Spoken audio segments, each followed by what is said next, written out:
everyone and welcome back to the channel. Today, I've got a hilarious and heartwarming story for you, straight from the most delicious town you've ever heard of, Snackville. One sunny morning, Snackville awoke to total chaos. But not the scary kind, no, this was popcorn chaos. High atop the tallest loaf of bread in town, the legendary Mega Loaf Mountain, stood a single brave popcorn kernel. This was Poppi. He had tied two large leaves to his arms, fashioning them into what he clearly believed were wings. He stood there, chest puffed out, and yelled for all to hear, "Today, I become a bird." Down below, Cheddar, a very chill slice of cheese, was trying to enjoy his morning stretch. He looked up, saw Poppi teetering on the edge,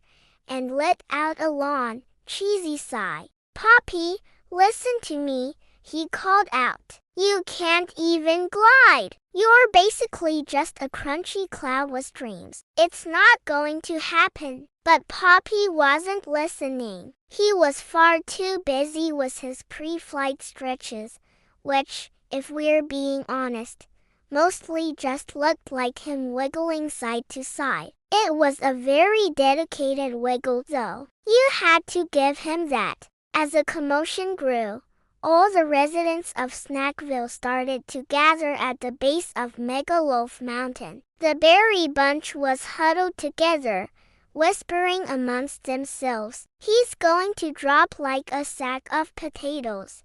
One of them giggled. Meanwhile, the ever-prepared marshmallow twins were already placing soft, fluffy pillows on the ground, just in case. And of course, there was Pretzel Pete, ever the entrepreneur, setting up a small stand to sell snacks. As he put it, "Hey, a show is a show, and every show needs snacks." Back on top of the mountain, Poppi took a deep, dramatic breath. He filled his tiny popcorn lungs with the crisp morning air. Then, at the top of his voice, he began to sing, "I believe I can fly," and with that, he jumped. The entire crowd gasped in unison. For a moment, it was pure silence. Poppi spun once in the air. He spun twice. He then did a completely accidental, but surprisingly graceful,